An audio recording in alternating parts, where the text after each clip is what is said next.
Hi, everyone, and welcome back to the Black Robe podcast. My name is Anzhane Slaughter, and I'm here with my co-host. Yes, we are so excited to share a fantastic story with you today.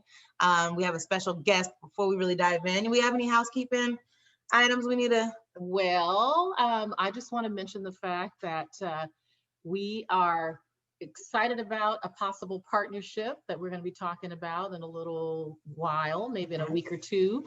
Also, not tonight, but we are definitely going to take on some of our haters. Yes. That have joined us on our Facebook page. We love our haters because they give us great food for thought and great topics for anti-racism, anti-discrimination, justice.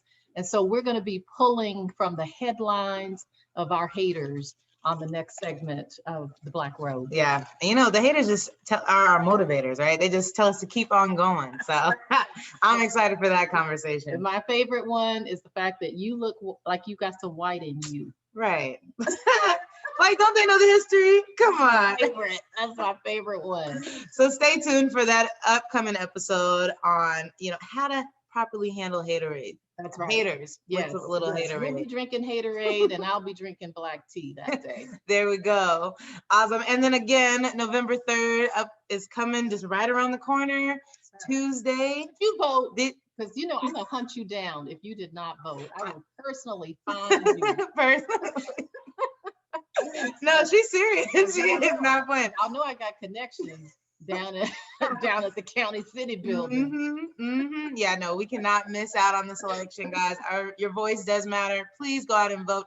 And as we get closer and closer to November 3rd, if you can find a ballot drop box to just directly drop it off, do so we make sure your vote is counted. Okay? Yes, very important. 18 to 25-year-olds, especially you, please do not let me find that ballot on the floor of your closet. No, or your car.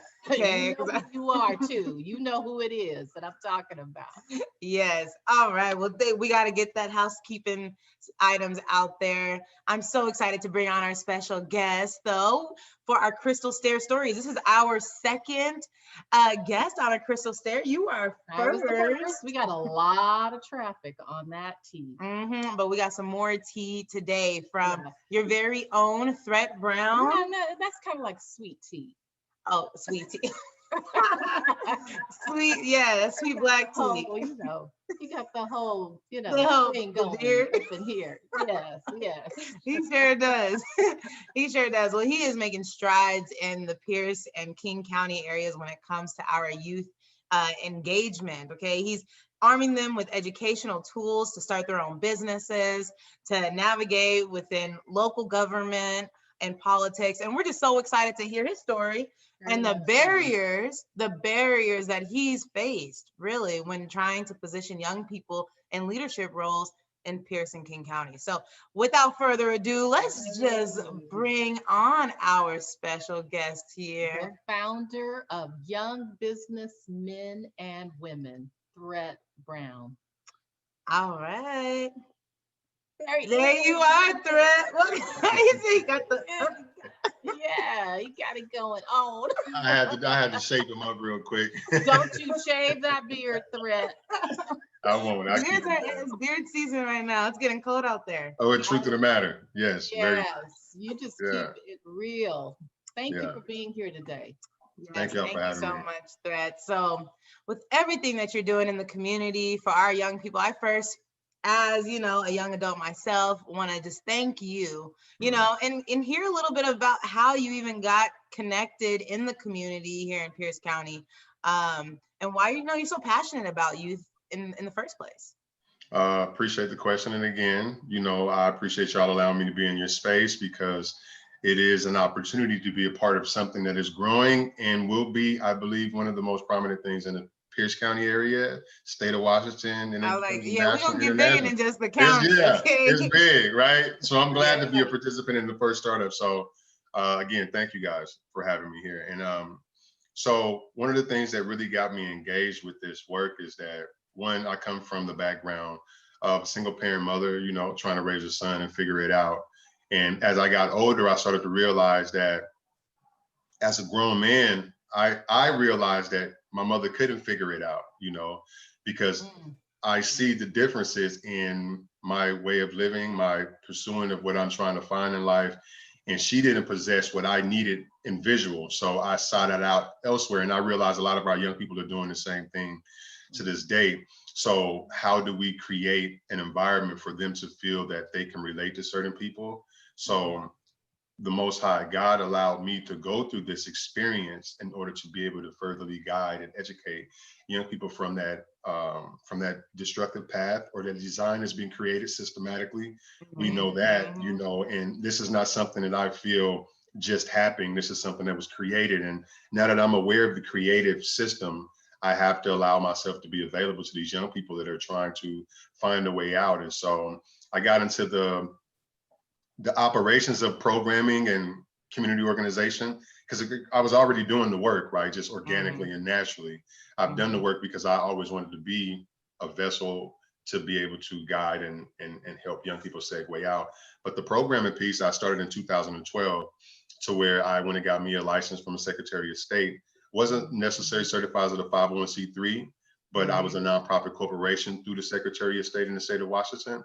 And so that we know a lot about the process. Right. Oh man. With the 501c3, it was a handful. Yeah. Most people didn't want me to get that level because I asked for a lot of help. I asked people to foster my program and my organization until we got the ground under our feet, and then we can establish ourselves. But then I started to notice that people seen the competition or the competitive edge, that I had strong relationship with youth. They didn't, and they wish that they had the relationship, but they had the resources. And so we initially just started doing our own thing, and it started with me and my nephews. So I got 3 nephews that came up here. They're originally from Tacoma, but they came up here in 2012, and then we initially established the program. And they did most of the outreach because I couldn't really just go and find their peers. So they knew that the government, the city asked for need. For an example, we went to one conference and they say, we got a conference for youth and we need to make sure that we can get young people in the building. Can you help us with that? And I told a gentleman that, yeah, we can do it probably. We can get about 10 people. And then my nephew at the time was 14. He looked at me and was like, we can get way more people than that. And I was like, he said we can get more. And I said, how many? He said 30. And so I was like, well, he said he can get 30 people up in here. So we demonstrated that, produced. They was excited. And then from there, we thought that we had an opportunity of relationship. But then as we produced the 30 young people, moved forward, then it became more of how do we get Thrett out the picture? How do we convince the kids that we have resources they need? But then the youth was like, we have a relationship with Thrett. So it's not about your resources. Right, yeah. They was trying to steal the kids. It's good to hear that the young people had a sense of loyalty. Oh, yeah. Because the whole idea of, first of all, using you to get to your network and then trying to cut you out and push you to the side is scandalous. Well, that's one thing with young people, we are very loyal.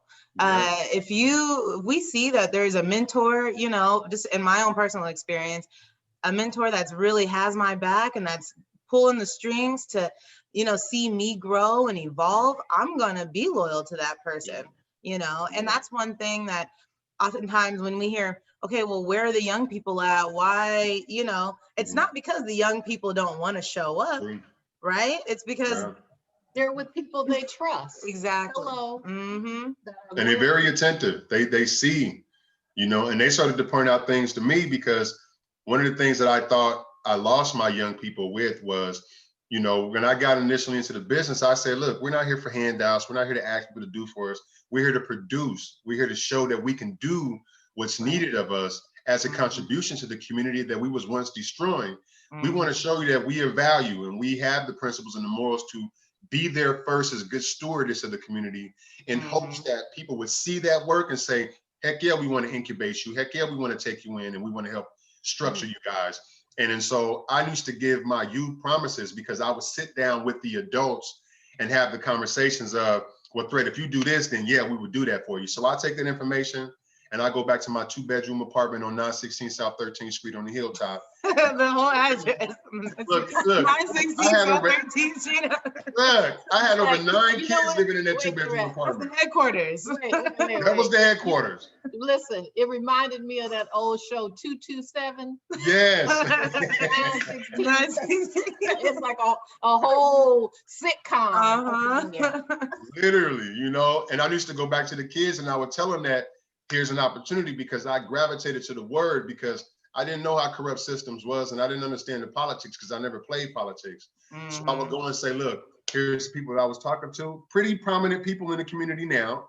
I would tell the kids, we talk to these people, this is all I need you guys to do. And the youth would come together. I said, we need to pack the building out like 20. I walk in here as the only adult and I'm surrounded by 20 plus young people. And they'll sit in the room, they will facilitate, participate, raise their hands, but the end result never stemmed into it being in their favor. So it wasn't the people that the kids started to question. It became me that they started to question because I'm believing in people that lied to me, which makes me lie to them. But again, the loyalty, they seen that I meant well, so they stuck with me until we decided to just detach completely from trying And to do your own thing. you know, and do our own thing. And that's how we ended up Right. in schools. You know, I think it sort of reminds me of, I mean, you were and you are a disruptor, and the Institute for Black Justice is exactly the same way. You're trying to bring this new thing, new innovations, a whole new value system around how older elders or adults should interact with younger people. You have a whole different value system. And I think you were trying to fit that new thing into some old skins, Yeah. right? Yeah. New wine does not function well inside an old skin. And so much like us, we've had to sort of create our own way of doing things in our own space. So I know also you're an entrepreneur because you teach young people how to be entrepreneurs, but you yourself model it for them. So talk a little bit about what's your favorite entrepreneurial venture right now? What are you working on personally? Well, my ultimate favorite is, you know, watching the young people that I work with thrive. And initially, like when we started the program, I had young people say, I said to the young people, well, what do you want to do? And that's one of the biggest problems that people have. We always come to the table about, you should do this, or you should pursue this, or you should go this way, or you should take this, or do that. And it's like, I'm trying to give them something. So when they get frustrated and I'm saying, no, you got to pull through and push through, but I'm trying to force them to be comfortable with something that they never chose to do in the beginning. So I asked them, what do you want to do? And like I was sharing earlier about a young man in my organization, that at 14, he said he wanted to start something called Youth Real Estate Forum. And at 14, he said he wanted to understand houses, educate his peers on houses, and by the time he's 21, buy his own house. Now we have this young man at 21 years old now purchasing his own house off of the design that he wanted. And so when I started to notice that, and the rest of our young people in the organization that created business plans, I had kids putting together 20-page business plans. Now, it wasn't until I ended up going to TCC for business classes that I realized all you need is a one-pager, right? I was going to say, wait a minute. I got a page and a half. I am slack. So now we're down to one-pagers. And so I'm watching them be successful in their own right. My biggest thing in the overall was that I wasn't in it for monetary success. And so the successes of my business is like social capital. I'm very rich with my social capital, right? My social relationships are strong. And if I start to design and create my actual brand and start to pursue capital or financial monetary gains, then I have a better opportunity to do so. And my youth see that I have a rich circle of people as far as loyalty and relationships. But my personal thing now is water. So I'm a big water connoisseur right now. I'm taking classes. Show us the jug. Show us the jug. All right, so this is my jug right now. That's something. And so, oh my goodness. And then so this is a 64-ounce growler right now. And so I'm into this Kangen water machine. A lot of people hear about it, but a lot of people don't know much about it. But I will send you my flyer, and I'll also send you some videos. We have our first event, me and my partner, Shabi Mahmoud. We got our first event at the Alum Water Shop downtown on St. Helens Street. We're doing a water demo on the November 10th at 7 o'clock. We'll be breaking down this water. And I moved to glass containers because the GPAs and the RPAs and whatnot in water, plastic it's contaminated, it's toxic. And so a lot of us don't really understand that our health factors is very important, and water has an important role in our health. But the water that we drink right now, it doesn't give us the health beneficial factors that we need. And we're going to break all of that down and let people know exactly Well, what's please send Anjanae the info so Definitely. we can support and put a doubt. post on the Promote. Black Justice Facebook page and our other social media, because we definitely want to try and support what you're doing. That's part of our mission, Absolutely. is to be accomplices, not just allies or Very much. advocates, but right? accomplices. We want to be an accomplice to Mhm. people who are in the social justice space and who are trying to do positive things for the Absolutely. Black community and the larger community as a whole. Seriously. And you know, Thrett, what I love is that you are embodying the same thing that you are teaching the youth that you work with. I mean, representation is so important. For you to be, you know, a Black man out here making these large moves, right? And having such success stories from them. And you got the beard. Yeah, that's success. going. Not everybody can do that. Not everybody can do it, true. You know, but you are walking proof. That And might be an entrepreneurial space for you, bruh. How to grow that beard and get Hey, that look. it's something to talk about, right? I'll put it out there. Don't get me on a social media platform. I'll set the stage. You know? Definitely. But I know it hasn't been easy navigating through these old guards. And one thing, when it comes to youth leadership, young adult leadership, again, we are accomplices here at the IBJ. Young leadership is so important to us. That's literally why I'm here. Again, like you, as representation, that we can, with the proper tools and education, really achieve our goals, right? So we're the IBJ. We will be hosting a Black Leadership Forum, just to give you guys a little preview, a little sneak peek. We'll release some more. Yeah, just a little snack, just a little preview, a little appetizer. Because we want your young people involved with this threat. So we want to partner with you and maybe elevate our own vision and help you elevate yours as well with those young people. Absolutely. And model what you've already been doing, because it's been successful. You know, tell us a little bit more about the programs. I've heard a little bit about you being involved in the schools and the parks. And then I want to hear, like, what were the challenges? Because it's not easy working with young people, keeping them and keeping us engaged with an attention span that's this big. Okay, if it's not directly on our phones, like, or giving us some immediate results. Okay, I know that you can lose a lot of people. So tell us a little bit about that, and about, you know, your challenges as you navigated through your programs, you know, with the cities or any other partners that you've had. So I started off before one time saying about Darren Spencer, known as Scooter on the Hilltop. He also lived off of 916, 13th. He set up the same block that I lived on. And Pastor Gary Wyatt from Sure House Church. Those are two individuals that seen me in the process of doing the work. And a lot of people that work in political positions now, that was the same people that met me in my apartment. We talked and politicked about what we would do when we get into the game and how we was going to change things up. And I stuck to my pivot and made sure that I didn't compromise. I'm unowned and unbought, and I like to move that way, right? And so unapologetic. Very unapologetic. Very unapologetic. Yeah. And then so a lot of people told me that I wouldn't be able to get into the school without these right partnerships with the city. And so, like I said, we ended up in schools. We was doing programs at Stadium High School, where we started at Wilson High School. The middle schools was Jason Lee, McCarver, Giadroni. So these is all just off of the strength of us being able to do the work. And the beautiful part about it is that out of all of the young men and women that I've been working with, 90% of them graduated with diplomas from high school. Wow. And these are young people that was in the streets doing their thing, right?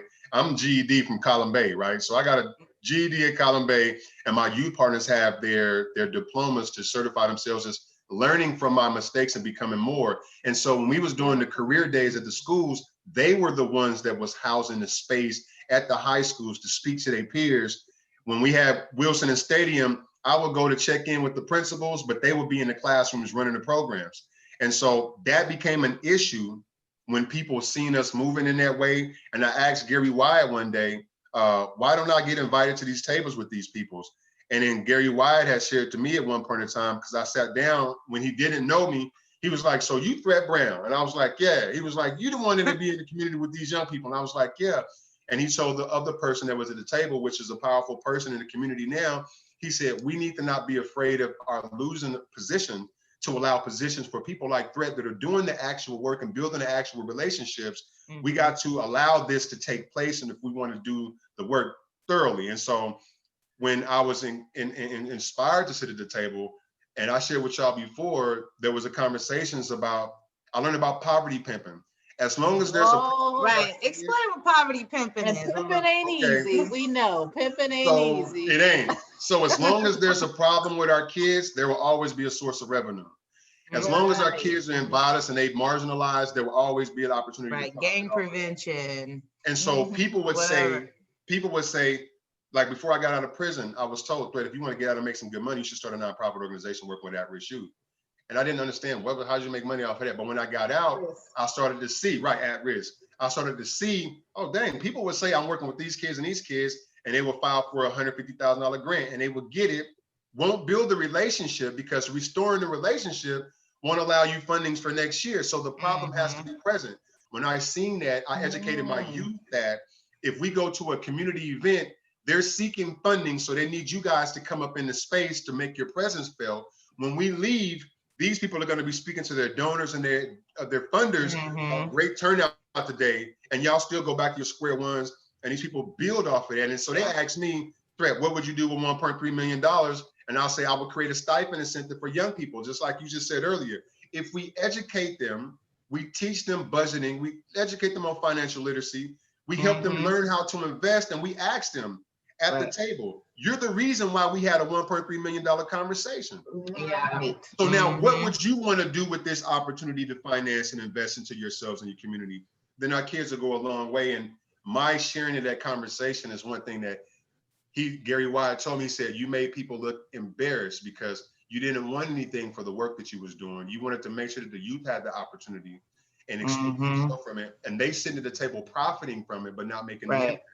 So how do you realize why they won't invite you to the table? So we miss out on a lot of opportunities. And if anybody want to ever see what my biggest disruptive was at UW, when I exploded there, everybody they did this thing called flip the script. And you flipped it. Flip the script. Now, why you want to do it at UW? We are both Huskies. We Huskies, but it wasn't towards UW. It wasn't towards UW. I want to flip the script. Now they must have got on your nerves. Right, what happened? Yeah, tell us a little bit about that. I'm gonna keep it brief. So I got a phone call. There was a mass email sent out to everybody, predominantly in Washington State, about this youth-led conference that they wanted to do in Pierce County. And so I got the memo, and they were saying, well, Thrett, we would like you to participate. So I said, what kind of conference is it? They said, it's a youth conference. I said, well, I'm gonna send my youth partners. So I sent some of my youth partners down there, 17, 18-year-old young people. So they went down and they sat in with the city at City Hall down in the basement. And they had these meetings about how it would go, how it would turn out. Fast forward in 3 months of preparation and setting it up, I was invited to the table, and they said, Thrett, this whole time your young adults been showing up, they've been engaging, they've been telling us this, we should make this a YBMW event. I looked at the youth and they was like, Thrett, you was right, man. If we just apply ourselves, we'll get the opportunity. And so I was like, y'all don't have to do that. But they was like, no, we want to do it. And so I said, okay, the day of the event, again, the youth was supposed to be the panel. The youth was supposed to be the facilitators. The youth was for the youth, by the youth, yeah. And it was everybody but the youth, and no recognition came to them in the work that they've been doing that whole day. So I found that as a problem. And though we had city officials on the board, on the panel, I walked up to the panel. I waited for one person to stop talking, and I said, hey, excuse me real quick. And I just opened up and I said, I find it to be a problem, man. I don't like the way this is turning out. So I looked like a disruptor in the negative, but they didn't know the conversation that we had in that basement, but the youth did. I couldn't let them down by not standing up and saying something. And I had two brothers that work hard in the city come and say to me, Thrett, you spoke for all of us in the building. Hey, Thrett, I'm glad you said you represented for all of us. And I said, I didn't represent for you. You grown men. I represent for these young people. And for these brothers to tell me that I represented for us, they let me know that I was willing to do something that they wasn't willing to do. Our youth was addressed and acknowledged.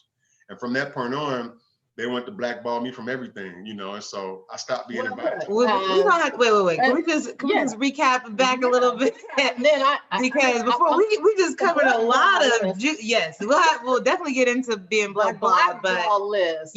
That's a good list. It is beautiful. You just pointed out a lot of different things. One, we just covered the poverty pimping, you know, and the fact that they're really there's all these goals and initiatives to reduce crime and to get more civic engagement and to get more youth leadership, but really when it comes down to it, that's not really the end goal, right? You're saying it's just kind of like a facade, and you wonder why you don't see all these success. Young people in the NAACP meetings or in the Black Collective meetings. But we got to keep people connected, and the way to do it is doing by exactly what you're doing, giving the ownership to the youth.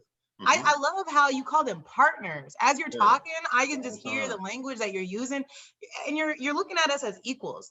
You know, and when we have so much to offer, our voices are so strong, our just creative ideas, right, are so innovative because we're growing up in a whole different era, a whole different age. Yeah. Can I say something to that too? Yeah. So people thought I was crazy because I gave them that type of leadership when we was growing. The youngest one, hear me out. This is why I call them partners, right? The youngest one at the time was 14.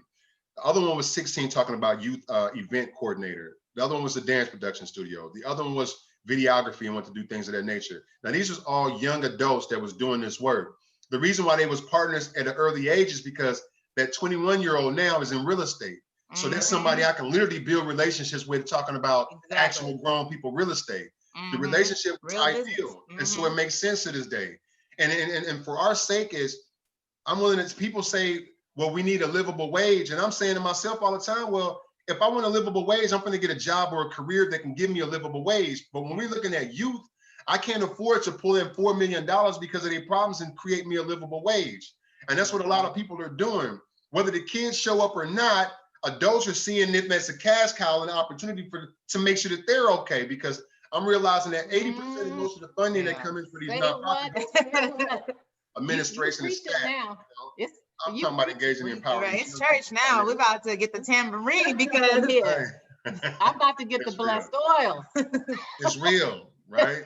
Yeah. I love what y'all are doing, man. I'm serious. I do. Yeah, no, you're speaking nothing but straight facts, truth. You put the leadership, the ownership in us, you'll see how we'll take charge, right? And we'll really run with it. We got to close. We do. I know. Time goes so fast. But I want to then say about the whole disrupting thing, right? So 2 things, we're Black. So anytime we step out of the status quo, we're going to look like the angry Black woman, the angry Black man, no man or whatever, And so it is important for us to still navigate correctly through these channels, right? And so to the young people out there, my fellow peers, it doesn't make us any less Black to follow these systems in order for us to get the results that we're looking for. Thrett mentioned how he was blackballed by disrupting and of course, I don't like confrontation, but I can only hold my tongue for so long. You spent 3 months planning, so it's like you're bound to explode eventually, but none of that's considered. So it is very important for us to navigate, maneuver through the right channels, to educate ourselves on what those channels are, to know that we can go to the city hall meetings and voice our opinions as citizens of the community, right? That we can apply for RFPs to get funding, to get capital, right? So it's very important that we do educate ourselves. Thank you again, Thrett, for everything that you're doing, because that's exactly what you're doing. You're educating the youth leaders. I mean, these are young adults. They're adults that you, like you said, can plan to do business with. Look, Carol and I, we're doing business together. Right? This is what intergenerational, this is what it looks like. It looks like. What you're doing is exactly what it looks like, right? Respecting our voices, giving us the opportunity to even sit at the table, right? Advocate and uplift and empower us. That's how you're going to see more future leaders. We are the future leaders, but how are we going to have any tools to take over anything if we're not taught or given a chance. You're the current leaders, and you're going to be the future leaders. Yeah, and truth of the matter. We do have to close our dialogue with you, but I want to make sure you get a chance to once again promote your November 10th event. Tell people what it is, where to be, and how to get in touch. So the flyer will be sent out to everybody, but it's basically off of like a little bit off of 7th and St. Helens. It's a place called Alum Water, and it's a Kangen water demonstration that me and Shabi Mahmood be hosting November 10th. It's a Tuesday at 7:00 p.m. I love to have people there. We're going to just talk about the water, and I'll send you the flyer, and I'll send you some videos that highlights that. And I have more information about my water company and my jugs and growlers that I sell for water containment. I appreciate y'all, man. I'm gonna have to meet you there, Thrett. I'll take some pictures. Maybe I'll get on our story for IBJ. You know, we'll definitely get out there. So I appreciate y'all, man. I really do. Time.